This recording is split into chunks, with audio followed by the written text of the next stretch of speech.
който е изпълнителен директор на RSB, компанията инвеститор в МОЛ Русе.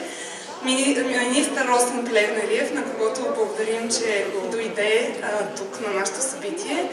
След това народният представител от политическа партия ГЕРБ, господин Пламен Нунев. До него е Пламен Стоилов, областен управител и кмета на град Русе. Протокол ви ги представям, затова това най-накрая. Господин Божидар Йотов. От другата страна господин Муки Грейдингер, който е изпълнителен директор на Cinema City International, и господин Кристиан Шарета, изпълнителен директор на Carrefour в България. Сега ще дам думата на домакина на днешното събитие, господин Петър Тодоленски, за да ни разкаже защо МОЛ Русе е толкова важен проект в града и областта като цяло. Господин Тодоленски. Ало? Добър ден на всички. Може ли малко само да го наместим по-долу? Така. Добър ден на всички. Благодаря за вниманието.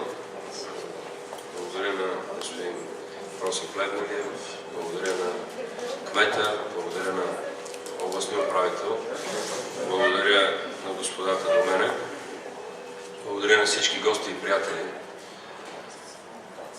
За пореден път сбъдваме една мечта и една визия на RSB. След 2 години, повече от 2 години строителство, приключихме обекта.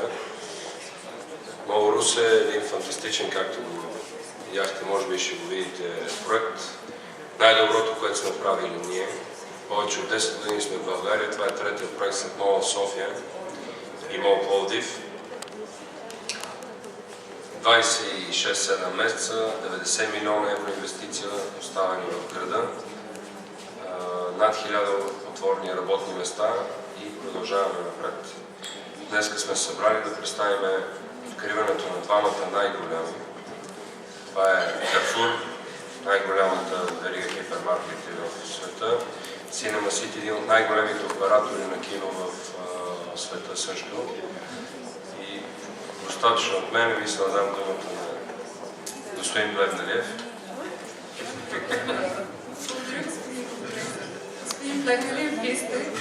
Разкажете какво ви привлече да дойдете да наблюдите нашето събитие?